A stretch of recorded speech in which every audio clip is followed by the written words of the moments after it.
Joining me now from our bureau in Washington, D.C., President of the Americans for Limited Government, Richard Manning. Richard, speeding up impeachment. I'm hearing the Democrats talking about speeding up impeachment, the timeline. Well, that tells me that this is purely political right there. It's like trying to speed up a pregnancy. Impeachment is a process, it's a constitutional process. It's not meant to be a political process. It's not meant to be a political anvil hanging over the head of the President of the United States. It's a process where there is congressional precedence. And this 116th Congress, led by Nancy Pelosi and Adam Schiff and Jerry Nadler and company, are not following the congressional precedents. Therefore, again, this is a political timeline, and they're going to do whatever is expedient for the modern Democrat Party vis-a-vis the 2020 election cycle. Well, that's exactly right, Graham. This isn't about any fairness. This isn't about the rule of law. This isn't about due process. What this is about is get people behind closed doors, leak the things you want to leak, don't leak the things you don't want to leak, and effectively run a star chamber kind of operation, investigation against this president. Here's what's true. What's true is we once again are watching a Democratic mob going in, not using any of the rules of law, who are effectively attacking somebody they hate and trying to take them down politically because they know they can't beat him at the polls in 2020. That's what we have, and that's what this Democratic majority in the House is doing. And the fact is, it's up to the American people to tell those Democrats, those who represent them, that they need to just say no to this. Tell Nancy Pelosi to get back to the business of the country and stop their wild chase after Donald Trump.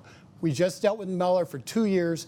Enough of this. Let's get to the business of the country, and let's let the election decide who's president in 2021, not Nancy Pelosi. It would be nice, though, if the mainstream media might chime in and start questioning some of these people. For example, you heard Hakeem Jeffries talking about the impeachment process being held in the Intel Committee. Well, again, that's not congressional precedence dating back to 1868. Of course, it's always been handled first with a vote, a full vote of the House of Representatives, and then after the full vote, it goes to the Judiciary Committee, which is a logical committee for this to take place. But apparently, the Democrat leadership didn't like the optics of Jerry Nadler and the way he's been handling things, so they threw it in the Intel Committee so they could hide behind this cloak of Adam Schiff saying, oh, well, there could be some sort of compromising material or classified information, and I'll give you the transcripts whenever I want you to see them. This is not what the framers, this isn't even close to what the framers of the Constitution had in mind with an impeachment process. The Democrats risk tearing this country apart. If there were legitimate grounds for impeachment, they should lay them on the table. They should allow those witnesses to be cross-examined. They should allow the witnesses for the president to be heard. And they should, in fact, lay out a case for the American public with full transparency.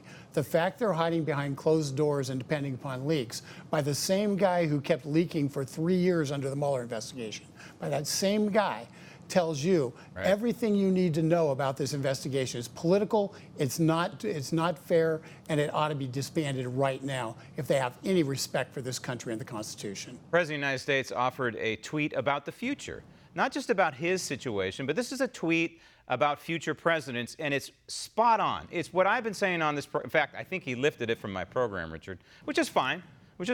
He says someday, if a Democrat becomes president and the Republicans win the House, even by a tiny margin, they can impeach the president without due process or fairness or any legal rights. All Republicans must remember what they are witnessing here, a lynching, which of course is not unlike what Clarence Thomas declared some 20-something years ago in his electronic lynching. Mainstream media is going crazy over the president using the term lynching. This is a political lynching. That's exactly what's happening. And the president of the United States is trying to rally the troops. This would be the Republican leadership on Capitol Hill. Some are getting it, some are not. I keep saying on this program, where is Mitch McConnell? Last I checked, he's still in charge of 1/3 of government. It would be nice to see Mitch McConnell do a little pushback and do something similar to what the House Freedom Caucus did on the floor of the House of Representatives, which was to try and hold Adam Schiff accountable. Roll tape. Chairman Schiff has hindered the ability of the Intelligence Committee to fulfill its oversight responsibilities of the intelligence community, an indispensable pillar of our national security. Now therefore be it resolved that 1. The House of Representatives censures and condemns Representative Adam Schiff for conduct that misleads the American people in a way that is not befitting an elected member of the House of Representatives. 2. Representative Adam Schiff will forthwith present himself in the well of the House for the pronouncement of censure. And 3. Representative Adam Schiff will be censured with the public reading of this resolution by the Speaker. Richard, this is not the Republican leadership in the House of Representatives. This is a faction within the Republican caucus in the House of Representatives. But they are taking the bull by the horns here, constitutionally speaking, and they're doing the right thing. They're pushing back. We need to see more of this from the leadership, the Republican leadership on Capitol Hill. And Senate Judiciary Committee Chairman Lindsey Graham recently said that he was going to start calling witnesses to get to the bottom of the original sin, which is Russiagate, and what really happened to Ukraine, and Joe Biden's, not necessarily Hunter Biden's piece, but Joe Biden's role in the initial start of the entirety of Russiagate, as he was intimately involved in Ukraine politics in 2015, 2016.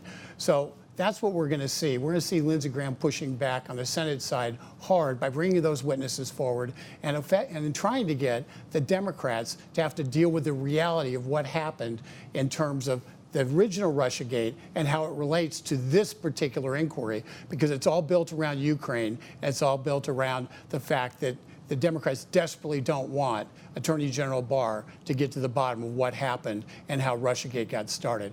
That's all this is. It's a political cover-up by the Democrats to try to stop the intel community being exposed. Well, God bless Lindsey Graham for that. I don't agree with Lindsey Graham on a lot of things, but God bless him for that. But the rest of the leadership in the Senate needs to be on board with this too. Weaponize all the committees. This is a fight for the constitutional future of this republic. Not just the 45th President of the United States, but for the constitutional future of this republic. Mitch McConnell needs to engage. So lastly, Richard, what is the end game here, in your opinion? I think that Nancy Pelosi is purely watching the polls. The polls in particular in some of the swing states. And if those start to go south, I think they back off an impeachment. If she sees those numbers go north, then it's pedal to the metal. I agree, and I think she's really looking at the 31 congressional districts that President Trump carried that Democrats hold. If those districts go overwhelming against this impeachment, at that point, Nancy Pelosi would effectively be sacrificing her speakership in order to have a political impeachment of this president. I don't think she's willing to do that. You know what, though? Polling is vastly different than people going to the ballot booth and pulling the lever for a president of the United States. These polls are often skewed. They often oversample Democrats. So Nancy Pelosi ought to be very careful. She might get what she wishes for here. Richard, thank you. Want to see more videos like this? Click on the link below and subscribe to One America News on YouTube, and call your cable provider and kindly demand that One America News is added to your lineup. Call and subscribe today.